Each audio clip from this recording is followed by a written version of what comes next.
दुनिया के कई देशों में चंद्र ग्रहण की शुरुआत हो चुकी है। दुनिया के कई देशों से चंद्र ग्रहण की तस्वीरें आनी भी शुरू हो चुकी हैं। हम आपको ये तस्वीरें दिखा रहे हैं। देखिए किस तरह से अब धीरे धीरे पूरा चंद्रमा जो है वो ढकता जा रहा है और आचार्य जी लगातार हमारे साथ बने हुए हैं। आचार्य जी, अब देखिए तस्वीर, थोड़ी देर पहले तक हम देख रहे थे कि चंद्रमा हमें बहुत हद तक दिख रहा था, लेकिन अब पूरा कवर हो चुका है। थोड़ा भाग एरिज़ोना अमेरिका में दिखाई दे रहा है। एरिज़ोना अमेरिका का बड़ा गजब का क्षेत्र है। यहाँ के जो वो इंडियंस हुआ करते थे उनके पास भी एस्ट्रोलॉजिकल और एस्ट्रोनॉमिकल नॉलेज बड़ी ज़बरदस्त थी। और वहाँ आप एरिज़ोना के जंगलों में अभी भी खुले घोड़ों को घूमते देख सकते हैं। क्या बात है। और एरिज़ोना के जो पहाड़ हैं वो बड़े गजब के हैं। और उसी एरिज़ोना अमेरिका से ये जो तस्वीरें आ रही हैं, ये तस्वीरें बड़ी ही अद्भुत हैं, अद्भुत रूप से मनोहारी हैं। और ये बड़ा ही सुंदर, ये अद्भुत सुंदर खगोलीय घटना है। ये एक ऐसी घटना है जो मन को हर लेती है।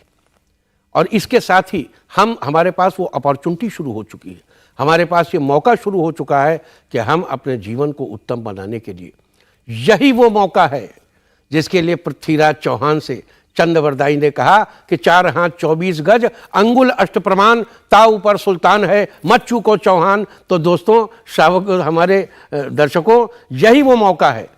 आप बिल्कुल अपने मंत्रों के साथ इस समय के शिला पर चढ़ जाइए। अपने मंत्रों से अपने जीवन को उत्तम बनाइए। प्यार चाहिए, पैसा चाहिए, शोहरत चाहिए, क्या चाहिए? ये तस्वीर जो आपको नजर आ रही है, इसी तस्वीर को एक उत्तम अनुकूल अवसर मानते हुए आप अपने मंत्रों के जरिए, मननात् त्रायते इति मंत्र, जो मनन करने से रक्षा करे, वही मंत्र है। और ये तस्वीर देख रहे हैं आप नीचे, कितना खूबसूरत ये कट बन रहा है। और ये जो एरिज़ोना की क्षेत्र में है, बड़ी सुंदर पहाड़ियाँ हैं, मिट्टी भी वहाँ की लाल लाल है और बड़ी अच्छी वहाँ जो एयर है बड़ी साफ़ सुथरी है।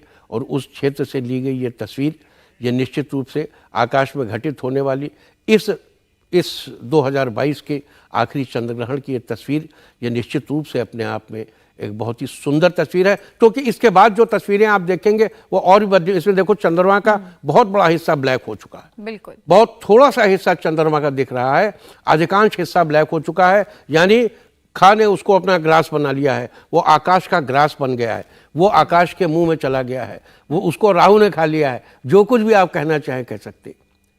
लेकिन देखो क्या है कि समय के साथ चीजें चलती हैं तो बदलती रहती, उनकी भाषा बदलती रहती। बिल्कुल, ये जो चंद्रमा है ये कितना सुंदर है, कितना उत्तम है। और हम लोग तब तक चंद और दर्शकों के कुछ सवाल ले लें। बिल्कुल बिल्कुल आचार्य जी, और देश के कोने कोने से दर्शक आज भी हमारे साथ जुड़ रहे हैं। लगातार सवालों की एक लंबी फहरिस्त भी बन चुकी है। तो सूरत से नेहा का सवाल आया है, उनका सवाल लेते हैं। नेहा पूछ रही हैं कि चंद्र ग्रहण से किस राशि के ऊपर सबसे ज्यादा प्रभाव पड़ने वाला है और किस तरह से बचा जाए, बचने के क्या उपाय हैं? बड़ा पर्टिनेंट क्वेश्चन है नेहा जी। लेकिन देखो बच्चे, कोई चीज कम या ज्यादा नहीं होती है ना। चंद्र ग्रहण तो प्लैनेट अर्थ पर सभी राशि वालों पे समान रूप से है। वो किसी के चेहरे पे है, किसी के कंधे पे है, किसी के हृदय पे है, किसी के नाभि पर है, किसी के घुटने, काल पुरुष की जो जनपत्रिका है, किसी काल पुरुष के किसी राशि के पैरों पर है।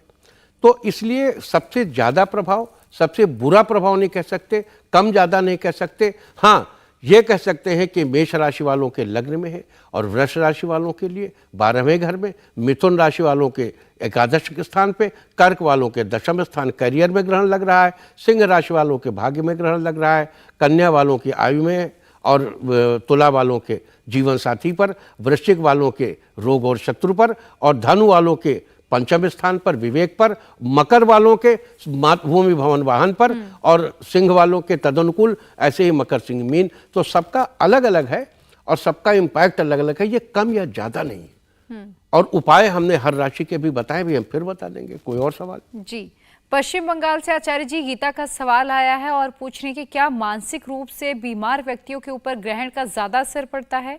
देखो, मानसिक रूप से बीमार व्यक्तियों के लिए ग्रहण बड़ा महत्वपूर्ण होता है और उनको अपनी राशि के मुताबिक उपाय अवश्य करना चाहिए। अगला सवाल। जी, नोएडा से प्रिया का सवाल आया आचार्य जी। ये मैं तुम्हारा नहीं सवाल है क्या? मैं वही कह रही थी कि मैं नहीं हूँ, मैं भी नोएडा में इस वक्त आपके साथ स्टूडियो में मौजूद और हूँ। मैं भी प्रिया हूँ। और मैं भी प्रिया हूँ, लेकिन ये सवाल मेरा नहीं, ये सवाल मेरी हमनाम दूसरी प्रिया का है। वो जानना चाह रही है कि चंद्र ग्रहण के दौरान बच्चों को कुछ खिलाना चाहिए या फिर नहीं खिलाना चाहिए। प्रिया, जहाँ तक हो सके अवॉइड करो। अगर अवॉइड नहीं कर मिलता तो बच्चे हैं खिलाओ, और छोटे बच्चों का इम्यून सिस्टम बहुत स्ट्रांग होता है। अगर नहीं बच्चे अवॉइड कर सकते, बच्चे भूखे हैं तो उनको कलपता थोड़े छोड़, उनके साथ जोर जबरदस्ती नहीं करो किसी काम के लिए। जो काम धर्म का वो हिस्सा जो कंफर्टेबली हो सके वो करना चाहिए। It should not become your obsession. क्या वो बच्चा भूख से बिलख रहा है, आप डंडा लिए खड़े नहीं ग्रहण पड़ रहा, नथिंग लाइक दैट, ऐसा कुछ नहीं। और मुझे लगता है आचार्य जी आपकी एक बात हम सबको माननी भी चाहिए कि किसी चीज को जड़ता के साथ नहीं, जड़ता के साथ नहीं लेना चाहिए, उसको जीवंत रूप में लेना चाहिए। मेरठ से नमन का सवाल आया आचार्य जी। वो जानना चाह रहे हैं कि चंद्र ग्रहण के समय यात्रा करनी चाहिए या नहीं करनी चाहिए। चंद्र ग्रहण के समय यात्रा का निषेध इसलिए है कि आप ओपन में रहते हैं और ग्रहण की मैक्सिमम छाया आप पर पड़ती है। लेकिन अगर यात्रा करना जरूरी हो तो साथ में कुछ लेकर यात्रा कर सकते हैं। अगला सवाल जी, आजमगढ़ से प्रियंका का सवाल है। वो जानना चाह रही है कि सूतक काल में पूजा पाठ क्यों नहीं की जाती है, इसके पीछे का कारण क्या है। प्रियंका जी, पूजा पाठ तो की ही जाती है, कर्मकांड नहीं किया जाता, यानी देव मूर्ति का स्पर्श नहीं किया जाता। ये जो हम करेंगे, मंत्र पढ़ते हैं, ये पूजा पाठ ही तो है। तो आप इस समय आप फिजिकल, चूंकि आपको हमने अभी बताया मंदिरों के पिरामिड के नीचे बहुत इंटेंसीफाई हो जाता है, डेंस हो जाता है जो कुछ भी कॉस्मॉस में है। तो इस समय जो एबनॉर्मल इलेक्ट्रोमैग्नेटिक फील्ड बन गई है 3 प्लैनेट्स के एक सीध में आने से, वो बहुत डेंस हो जाती है, इसलिए मंदिर नहीं जाते। लेकिन पूजा पाठ तो करते हैं ना, भगवान की मूर्ति का स्पर्श नहीं करते। आचार्य जी, एक ऐसा ही सवाल रचना का आया है। हालांकि आप पहले इनका जवाब दे चुके हैं, लेकिन ये रचना 2 मिनट तो थोड़ी देर इंतजार करो, अभी फिर से बताऊंगा। हाँ, सारी राशियों का बताऊंगा, मेष का ही बताऊंगा। जी, अनुराग का सवाल है कि ग्रहण का असर कितने समय तक रहेगा और क्या हर शहर में इसका टाइम अलग होता है। हाँ, हर शहर में जैसे सूर्योदय का समय अलग होता है, पृथ्वी गोल है और हर शहर में सूर्योदय अलग अलग है, तो वैसे ही हर शहर में ग्रहण का टाइम भी अलग अलग होगा। दूसरी बात यह है कि देखो, ग्रहण का असर कितने दिन तक रहेगा, आंसर इज रिलेटिव। किसी पर वो 3 दिन, किसी पर 15 दिन, किसी पर 6 महीने, किसी पर अगले ग्रहण तक, किसी पर अगले ग्रहण के बाद भी प्रिवेल कर सकता है। Its answer is relative. There is no certain such principle which can explain कि ग्रहण का समय फिक्स पॉइंट चार्ट पर इतने दिन, इतने महीने, इतने घंटे, इतने सेकंड तक रहता है। ऐसा कोई उल्लेख अवेलेबल नहीं है। और अब देखिए, हवाई अमेरिका की तस्वीरें हम दिखा रहे हैं इस वक्त आचार्य जी अपने दर्शकों अच्छा, को। जो हिस्सा चमक रहा है वो हिस्सा कितना शानदार चमक रहा है, और जो हिस्सा नहीं चमक रहा है, जहां पर प्रकाश नहीं पहुंच पा रहा है हवाई में, तो ये गजब, ये देखिए दृश्य है। और इस दृश्य के जरिए और अपनी नैनों में, अपनी आंखों में भर लीजिए इस दृश्य। बिल्कुल। और क्योंकि टेलीविजन के जरिए तो आप देख ही सकते हैं ना। हाँ, क्या और नग्न आंखों से नहीं देखना। और आचार्य जी, ये देखने में कुछ ऐसा प्रतीत हो रहा है कि एक पर्वत, एक पहाड़ की तरह जैसे आधा ढक गया हो और उसके ऊपर एक कोना निकला हुआ हो। हाँ, बिल्कुल, ये बिल्कुल, अद्भुत बिल्कुल। नजारा है, मुझे लग रहा है इस वक्त। बहुत ही सुंदर दृश्य है और इस दृश्य को आंखों में भर लीजिए, लंबे समय तक याद करिएगा। और सबको कहूंगा कि इस समय को, इस दृश्य को भी अपॉर्चुनिटी के तौर पर लीजिए। ये बहुत ही बढ़िया दृश्य है। और हम लोग अब अगले सवाल पर आएंगे। अगले सवाल का जी, संदीप का अगला सवाल है। वो जानना चाह रहे हैं कि चंद्र ग्रहण का समय कब से कब तक रहेगा आचार्य जी। चंद्र ग्रहण का समय हर शहर में अलग अलग रहेगा। 2:39 से शुरू होगा और शाम 6:18 तक रहेगा। 18 मिनट कुछ सेकंड तक रहेगा। इस बीच पूर्ण भी होगा, खग्रास भी होगा। ये स्पर्श और मोक्ष का समय मैंने आपको बताया। जी, अगला सवाल। एक सवाल मैं आगे लूंगी धीरू का सवाल, लेकिन एक सवाल मेरे मन में है। और हालांकि थोड़ी देर पहले आपने कहा कि धर्म और विज्ञान को कभी आमने सामने नहीं आना चाहिए, एक दूसरे के पूरक हैं, लेकिन बहुत से ऐसे लोग हैं जिनके मन में ये सवाल बना रहता है आचार्य जी कि जब चंद्र ग्रहण या ग्रहण, सूर्य ग्रहण हो या चंद्र ग्रहण हो, तो क्या इसे धर्म के चश्मे से देखना चाहिए, इसे वैज्ञानिक तर्क के साथ देखना चाहिए, या फिर दोनों का अपना अपना नजरिया हो सकता है। नहीं, दोनों का नजरिया अलग नहीं हो सकता। देखो, हमारा सनातन धर्म चूंकि विशुद्ध विज्ञान ही है, इसलिए हम कोई अवैज्ञानिक बात करते ही नहीं। आज के विज्ञान पर उंगली रखो, किसी भी चीज पर उसकी हिस्ट्री 150 साल से ज्यादा पुरानी नहीं। हम हजारों सालों से बता रहे हैं कब ग्रहण लगेगा। जाने कब हमारे पुरखे जानते थे कि ग्रहण के समय सूर्य चंद्रमा को नहीं देखना चाहिए। जाने कब से इनके उपाय बताए जा रहे हैं, कब से गर्भवती बच्चियों को बताया जा रहा है, कब से कहा जाता है भगवान का नाम लो, राम का नाम लो, ऊंची आवाज में प्रभु का नाम लो, भजन कीर्तन करो।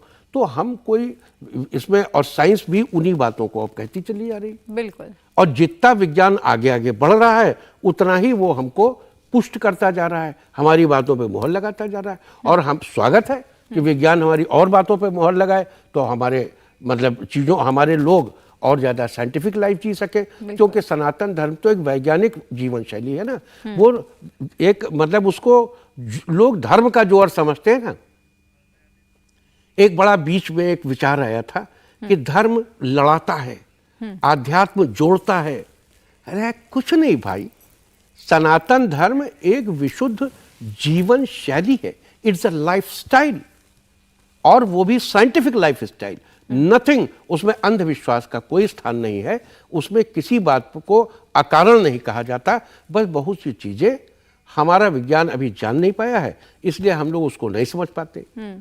हमारे पास ऐसा कोई तौर तरीका भी नहीं है कि हम उतने समय पीछे में। अब देखो कितने पुराने पुराने एविडेंसेस मिल रहे हैं कि उसमें ये था, फलाना स्कल्पचर में, फलानी मूर्ति में। अब वो टेलीफोन जैसी कोई चीज हाथ पे लिए हुए हैं, और टेलीफोन का आविष्कार तो अभी हुआ है। तो आज से 5000 साल पहले क्या था, कैसे था? रोम में अभी 2000 साल पुरानी बैटरी मिली खुदाई में। तो अब वो महाराज, हमने तो बैटरी अभी 100-150 साल पहले बनाई थी। बिल्कुल। अब इलेक्ट्रिक व्हीकल अब बना रहे हैं। हाँ। तो उस समय क्या था? तो कुछ रहा होगा, हम लोग अभी नहीं जान पाए हैं। हमें थोड़ा और पढ़ने लिखने की जरूरत है, थोड़ा और पढ़ लेंगे जरूर जान जाएंगे। बिल्कुल। और वेदों में, पुराणों में भी ग्रहण का वर्णन मिलता है। जिन लोगों ने पढ़ा है उन्हें इस बात की जानकारी भी होगी। अगले सवाल की तरफ आचार्य जी बढ़ते हैं। धीरू सिंह का सवाल है, मीन राशि वालों के लिए ये चंद्र ग्रहण शुभ होगा या अशुभ होगा, ये जानना चाह रहे हैं। बड़ा अच्छा सवाल पूछा है आपने। मीन राशि वालों के लिए चंद्र ग्रहण का क्या असर होगा, ये हमने आपको बताया था अभी कुछ देर पहले, कुछ देर बाद फिर बताएंगे। और अगर वो अशुभ है तो उसे शुभ करने का उपाय भी हम आपको बताएंगे, और अगर वो शुभ है तो उसकी शुभता सुनिश्चित करने का उपाय भी आपको बताएंगे। धीरू सिंह जी जुड़े रहिए हमारे साथ। जी। रमेश का सवाल है आचार्य जी। रमेश कुमार ने अपना सवाल दिया है कि चंद्र ग्रहण के दौरान क्या कोई नई चीज खरीद सकते हैं? वैसे तो अवॉइड करना चाहिए, लेकिन इमरजेंसी तो हो तो आपत्तिकाले मर्यादा नास्ति। आपत्तिकाल में कोई मर्यादा नहीं होती। हमारा धर्म बड़ा लिबरल है भाई। बोले इसमें कोई ऐसा नहीं है कि ये जो लिखा है वो लफ्ज ब लफ्ज इसको फॉलो नहीं करेंगे तो वो ना, ऐसा कुछ नहीं। अतुल का सवाल आया है, अगला सवाल ले लेते हैं। उनका सवाल है कि किसी शुभ कार्य के लिए हमें यात्रा करनी चाहिए कि नहीं करनी चाहिए? अतुल भाई, अगर वो शुभ कार्य इसके ग्रहण के बाद किया जाना है तो यात्रा कुछ लेकर की जा सकती है, वैसे यात्रा अवॉइड हो सके तो ज़्यादा अच्छा है। अब देखिए आचार्य जी, एक ऐसा सवाल आया है, आज की युवा पीढ़ी मुझे लगता है जो ज़्यादा साइंटिफिक चीज़ों पर बिलीव करती है, वो धर्म और साइंस को समझना चाहती है, और उसी से जुड़ा एक सवाल किशन का आया है। मैं आगे उनका सवाल आपसे लूँगी आचार्य जी, उसका जवाब हम आपसे जानना चाहते हैं, लेकिन हमें यहाँ पर एक ब्रेक के लिए रुकना होगा। लेकिन ब्रेक से पहले ये सवाल ले लेते हैं। क्या सच में किशन जानना चाह रहे हैं चंद्र ग्रहण से हमें कोई हानि हो सकती है यदि हम नियम ना माने? अब जैसे कि मैंने बोला कि युवाओं के मन का ये सवाल है कि नियम ना माने तो क्या ये हमारे मन का सिर्फ डर है या इसके पीछे का कोई कारण है? नहीं भैया, कोई डरने की जरूरत नहीं। हम तो लगातार चिल्लाते हैं, काहे को डरते हो? और डर मनुष्य का स्वभाव है। डर मनुष्य का स्वभाव है। फियर ऑफ पब्लिक ओपिनियन की वजह से आप कितने काम करते हैं। फियर ऑफ डेथ ऑलमोस्ट हर आदमी को होता है ना? तो वैसे ही fear of unseen and unknown हर आदमी सफर करता है। साइकोलॉजी पढ़ो, उसमें फियर का एक पूरा चैप्टर दिया हुआ है। तो अगर मनुष्य डरता है, किस बात से डरता है? मनुष्य को जो बात नहीं मालूम है उससे डरता है। जैसे पानी है, अब पानी गंदला सा है, उसके नीचे कितनी गहराई है, पैर रखने के पहले डर जरूर लगेगा। आदमी लाठी से नापना चाहेगा, पता चल जाए कितना है तब पैर रखेगा। तो ये हमारे मन का डर केवल ये है, और डर तब तक है जब तक हमें अज्ञान है। द मोमेंट हम अपने इस अज्ञान को अपने शास्त्रीय ज्ञान से दूर कर लेते हैं। ये डर नहीं है, विशुद्ध विज्ञान है। It's a complete science. जिस क्षण पे हम ये समझ लेते हैं कि 3 इलेक्ट्रोमैग्नेटिक फील्ड जो अक्सर जिसकी सीध में रहने के लिए हम यूज्ड टू नहीं है। अगर आपको एक चुंबकीय टेबल पे लिटा दिया जाए तो आपके अंदर की इलेक्ट्रोमैग्नेटिक फील्ड में उथल पुथल होने लगेगी जी। तो जिसके लिए हम यूज्ड टू नहीं है, उसमें चीज़ों की अनसर्टेनिटी है, उसमें कुछ भी गड़बड़ सड़बड़ हो सकता है, इसलिए उसे अवॉइड करना चाहिए।